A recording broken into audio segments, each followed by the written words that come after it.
aussi toute l'équipe de Bambey Serer TV leen remercier ci déplacement bi ak aussi ci invitation bi di aussi profiter ci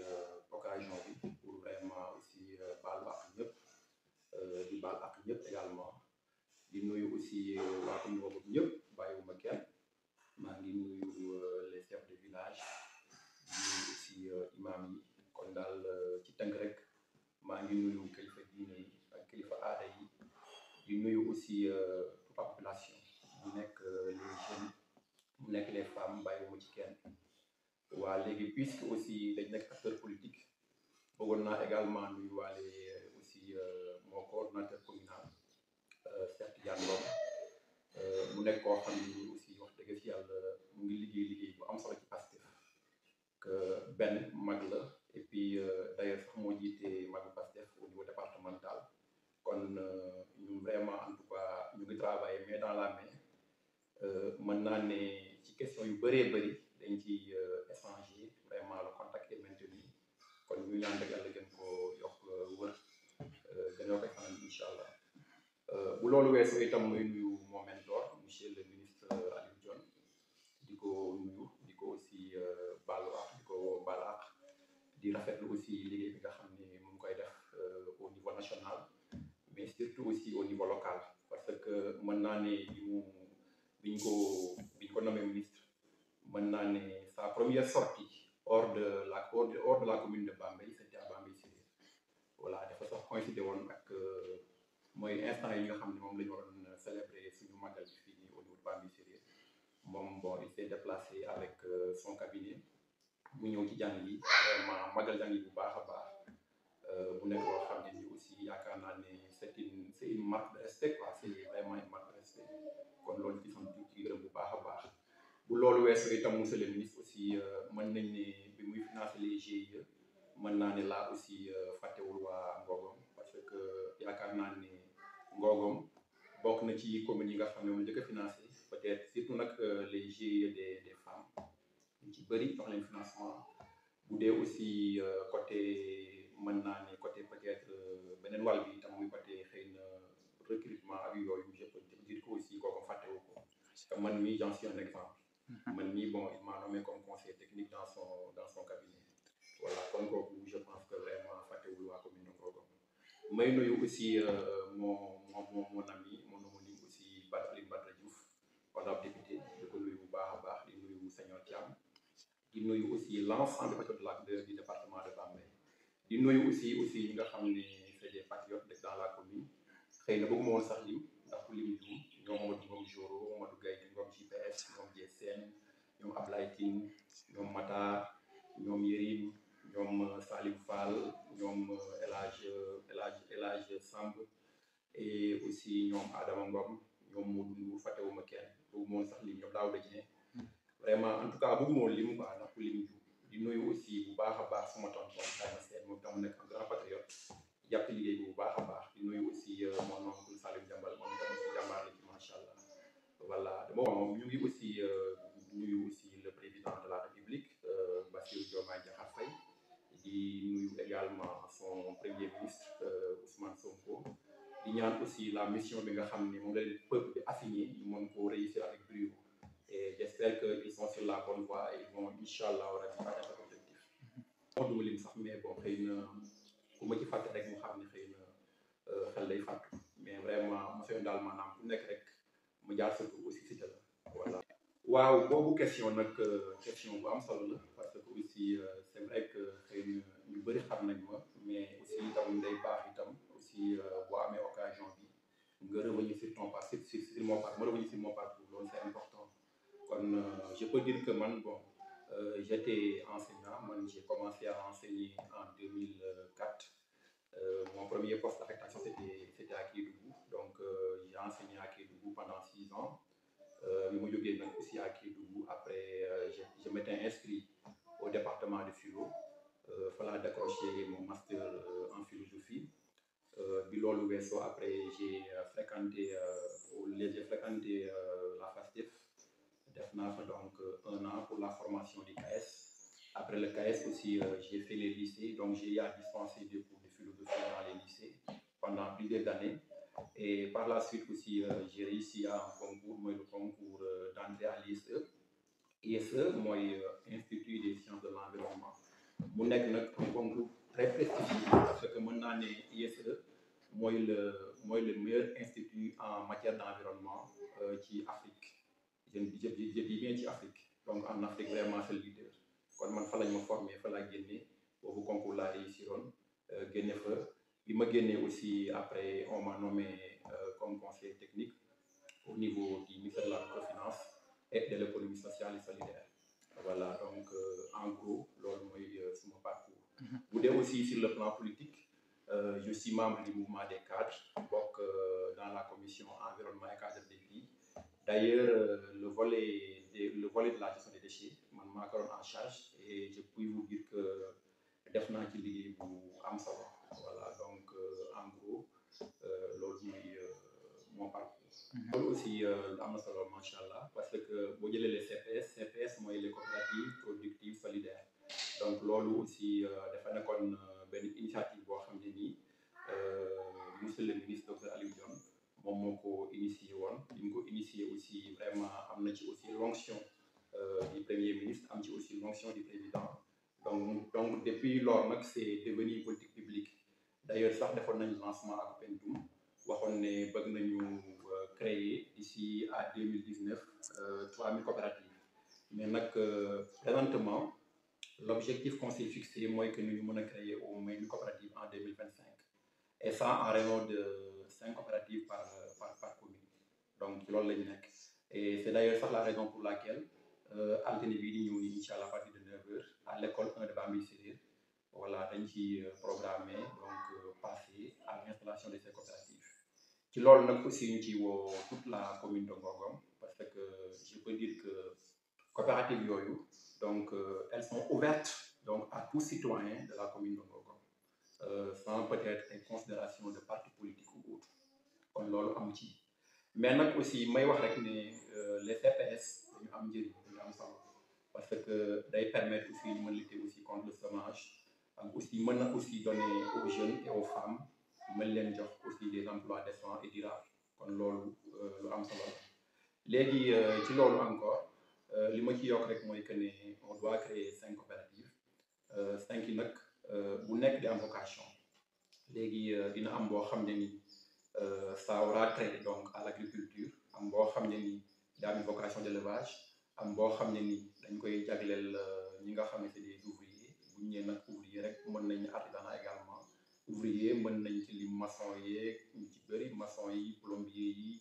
en tout cas ñëpp ñi nga xam ne dañuy exercer des métiers mu leen dugal foofu comme nag foofu bon y a plusieurs domaines moo tax yooyu dañ koy wooyee les coopératives une coopérative mixte donc au sens où peut-être dañ fa englober beaucoup de corps de métier kon loolu boobu mooy nekk la 3e coopérative léegi 4e bi day concerner les commerçants parce que xam nañ ne moom Bawol moom ku ne Bawol ne commerce kon aussi commerçants yi fàttewuñu leen ñoom aussi ils sont concernés et d'ailleurs dañ leen dédié benn coopérative buy mujj nag mooy nekk pour les transporteurs bu ñu nee nag transporteur mën nañ ci lim Jakartaman yi mën nañ ci lim aussi itam ñi nga xam ne dañ yor transport en commun ñooñu donc aussi ils sont concernés voilà kon daal lundi incha allah à partir de 9h ci lañ bëgg tase au niveau de l'école Bambey Séréer bu ko defee ñu mën a procéder à l'installation ñu ciy nag vraiment en tout cas woo ñëpp bu ko defee ñu ko def ensemble donc en gros loolu moo nekk solo si nga xam ni moom la coopérative bi am foofu aussi mën naa sax ni ñun bu ñu lancé woon ci politique mën naa ne c'est pour d'abord mën a contribuer au développement du terroir te ñun nag suñu terroir c'est Ngogom la ñu am kon de ce fait ñun am nañu vraiment ay initiative yu bëri yoo xam ne ni bëgg nañu ko peut-être dérouler fii au niveau de Ngogom ndax nag aussi Ngogom peut-être mën naa ne ñi fi jaar xëy na am lu ñu def mais ñun encore en tant que de nouveaux acteurs politiques am nañ aussi itam une pierre à apporter à l'édifice moo tax nag aussi ci loolu itam ñun dañu fas yéene d'abord def benn genre nemmeeku tour benn tournée boo xam ne ni am nañ yéene vraiment def ko sur l'ensemble de la commune duñ ci bàyyi benn village on veut vraiment en tout cas sillonner tous les villages bu ko defee dem à la rencontre de la population mën a échanger ak ñoom mën a waxtaan seen jafe-jafe bu ko defee aussi ñu mën a remonter les problèmes et ci loolu aussi nañ ci ànd vraiment ak ñëpp nañ ci ànd ak les patriotes mais nañ ci aussi ànd avec toutes les forces vives de la commune kon nekkul loo xam ne nii bon c'est restreint mais c'est ouvert ndax dañu bëgg maanaam tey jii nii lépp li nga xam ne dafa nekk Bambilor nekk dafa nekk Ngogom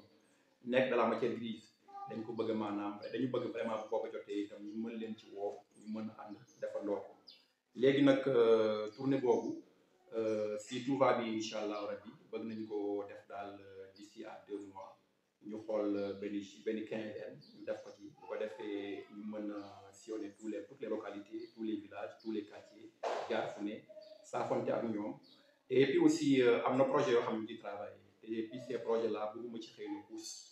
ndax j'aurais aussi souhaité que équipe bi nga xam ne on travaille ensemble ñu gën ko peaufiner bu ko defee bu ñu ko présenté mu nekk loo xam ne nii vraiment ça sera pratique mais ça sera aussi intéressant moo taxoon daal ñu bëggoon dans un premier temps pour le moment ñu liggéey ci d'abord et ensuite maintenant on va essayer de communiquer là-dessus bu ko defee ñëpp mën a xam exactement ñu luñ ci na mais dama ko waxee léegi rek ba ce travail là dañ ciy woo ñëpp bàyyiwuñ ci kenn dañ ciy woo ñëpp képp koo xam ne rek kii un fils de la commune de Ngop ñu la ciy woo bu baax a baax kon vraiment porte tëj ñu ko ñu ngi ciy en tout cas woo ñëpp waaw ñu ngi ciy woo ñëpp te bëgg nañu aussi boobu groupe mu am aussi tous les profils peut-être ñi nga xam ne dañ nekk des ingénieurs ñi nga xam ne dañ nekk peut-être des environnementalistes ñi nga xam ne dañ nekk aussi des agriculteurs en tout cas tous les domaines daal bëgg nañ vraiment domaine bu nekk rek ñu am ci de la matière grise boo xam ne ciy nekk ci biir et comme je l'ai dit tantôt ça sera aussi englobant voilà nekkul loo xam ne dañ koy réserver tout simplement aux patriotes même si bu fekkee ni itam aussi les patriotes moom mënuñ ci ñàkk aussi am part bu am solo mais en tout cas dañu am daal yéene mu nekk loo xam ne ça sera ouvert ça sera inclusif et te bu soobee yàlla incha allahu rabbi dinañ ci def li ci war parce que nag bu caaxaan jeexee ñun on a ko Ngogom Ngogom rek moom la ñu am et puis aussi dafa am loo xam ne nii jot na fee xew ndax des fois bon on voyait que des fois on importait des solutions laay wax sax parce que solution boo gis rek y a un porteur donc je peux dire que on importait des solutions mais léegi nag li ñu bëgg mooy lan mooy que nous voulons avoir des solutions endogènes yoo xam ne nii c'est des solutions qui sont élaborées par des gens yoo xam ne nii ils résident ici à Ngogom dëkk Ngogom xam aussi jafe-jafe yi nga xam ne moom la population boobu di jànkuwanteel kon daal loolu d'ici à 2 mois incha allah on va faire un tour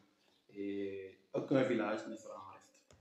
On va parcourir tous les villages incha allah. ci des questions épineuses. boo xam ne nii mën naa ne créer nay problème yu bëree bëri. parce que déjà bon boo xoolee mën naa sax ne andi na réero entre l'actuel maire Pape Mor Ngom et population bi nga xam ne ñoo dekk Silane wala Mbëri et loolu aussi je pense que problème la boo xam ne nii mën na am solution parce que aussi dans la vie je pense que lépp loo xam rek ne am na waxtaan am na communication je pense que mën nañ ci trouver une solution ñun nag aussi dans ce sens mën nañ ci nekk genre médiateur parce que nous ne sommes pas encore d'affaires c'est monsieur le maire moom nekk d'affaires avec son équipe kon ñu li ñu mën rek mooy xëy na jéem ci jouer les bons offices essayer de voir maanaam léegi comment réconcilier les deux camps muy le camp de monsieur le maire et le camp aussi des villages de Silane et Mbaye voilà donc pour le moment ñun vraiment boobu posture la ñu mën a am par rapport à ce sujet d'autant plus que nous ne sommes pas aux affaires au niveau local ñu nekk donc aux affaires on va se rapprocher d'eux essayer aussi de se rapprocher aussi des populations yi nga xam ne c'est elles qui sont impactées bu ko defee on va essayer de prendre langue afin de pouvoir peut-être gigler ce problème-là. C'est vrai aussi xam nga boo xoolaa route bu jógee DV dem ba Ngogom jàll ba Lambaye xam nañ ne ba tey c'est pas encore goudronné c'est pas encore bitumé foofu aussi man def naa ay jéego parce que bon j'avais rencontré benn kii boo xam ne nii bon c'est un élément du ministère des transports on en avait discuté mais après bon il m'avait signifié que fi mu nekk nii y a un programme pour 2025 mais nag ce programme là commune de Ngogom pour loo am lu ci bénéficier wu kon nag léegi xëy na ñun en 2026 on va encore relancer ça boo xam vraiment vraiment le gouvernement qui dans ce sens. Mais en tout cas, je peux vous dire que l'Ivoire, moi, que les routes, vraiment, ça me tient à cœur. Et aussi, on fera tout pour que ça soit bituminé. Voilà, c'est vrai que comme nous savons le contexte est un peu difficile parce qu'on a hérité donc vraiment un pays à lambeaux. Voilà, ce qui fait que donc pour nous faire des investissements, donc ça sera un peu difficile. Mais franchement, il y a une magnifique, et j'espère que d'ici 1 à 2 ans, donc les choses vont changer, Inch'Allah. Beaucoup de faits. Route yi nga xam ne xëy na c'est des routes secondaires yoo xam ne ni fréquentées ñu mën a fexe ba que ces routes là soient bitumées, Inch'Allah. C'est vrai, les cas de vol moom c'est un problème donc national. Maintenant que ça soit à Bambey Séréer ou à Ngogom wala ailleurs, à chaque fois bon dañuy gis ne souvent donc il y a des cas de vol. Et puis surtout nag les marchés comme vous l'avez dit parce que marché Ocass maintenant à plusieurs occasions gis nañ ne bon il y a eu là-bas des cas de vol. loolu la ñu jàpp mooy que ne xëy na monsieur le maire moo ci war a xëy na apporter des solutions wala sinon aussi ñi nga xam ne ñoom ñooy les commerçants ñi nga xam ne ñoom ñoo fa nekk dafa liggéey seen teraanga aussi nag foofu mooy je pense que aussi mën nañ ci jéem a organiser wu trouver des gardiens yoo xam ne ni ñoom peut-être ils pourront assurer la sécurité parce que man dama jàpp ne aussi il ne sert à rien nga investir des millions et puis sécuriser woo kon bu boobaa itam bon mën nga investir mais boo investir da nekk à risque. Donc je pense que monsieur le maire wala en collaboration avec les commerçants yi nga xam ñoom ñoo fay yëngu je pense que war nañu mën a concerter wu xool des solutions recruter des gardiens bu ko defee le marché mën a nekk vraiment en tout cas sécurité. waaw commune Ngogom nag am na une jeunesse qui est bien formée une jeunesse vraiment bien éduquée boo xam ne nii am na xam-xam ci domaine yu bëree bëri mën naa ne dans la commune il y a tous les profils sont là. Si l'office soxla tey jii nii quel que soit le domaine rek je pense que boo duggee commune Ngogom di nga ko trouver moo tax sax d'ailleurs dans le cadre de notre tournée là parce que dañu am yéene pour la commune et dans le cadre de cette tournée dañu am yéene aussi def ko avec les jeunes voilà ndax dañ jàpp ne aussi jeunesse boobu noonu ñoo war a maanaam xëy na retrousser wu les manches pour mën a génne Ngogom ci maram bi nga xam ne moom ci la nekk te fii boo xoolee pratiquement je wax naa ko léegi. Puis boo xoolee yaa tout on a la terre on a aussi un potentiel boo xam ne ni am na solo mais nag malheureusement ba tey jii nii ce n'est pas encore exploité kon léegi jàpp naa ne yoon boobu ñu jël je pense que buñ ci sooboo incha allah rabi vous verrez qu'il y aura des changements parce que nag la commune là ñun ñoo ko mën a transformer c'est pas des gens de Dagana ou bien de Kédougou ñoo fi ñëw pour transformer ko mais nous de la commune de Ngogom ñun ñoo mën a xëy na def ay efforts ak suñu expertise ak suñu xam-xam ak suñuy pexe ñu war a mën a maanaam def lépp pour que la commune vraiment mën nekk une commune émergente et loolu incha allah rabi dinañ ci ànd avec les filles et les fils de la commune de Ngogom ñëpp sans distinction de parti politique ñu ànd ci liggéey ci incha allah rabi. xam naa ne le premier ministre Ousmane Sonko sorti bi nga xam ne effectué na ko au Burkina et aussi en Côte d'Ivoire. Et defoon ko aussi auparavant au Mali nekk loo xam ne ni c'est important que ñun xam nañ bon je pense que ñu bëri xam nañ ne le Mali moo nekk suñu premier partenaire économique kon un pays comme ça dafa war a nekk pays boo xam ne nii dañu war a am vraiment des relations apaisées am des relations yoo xam ne nii c'est des relations de paix voilà donc tey jii nii Sonko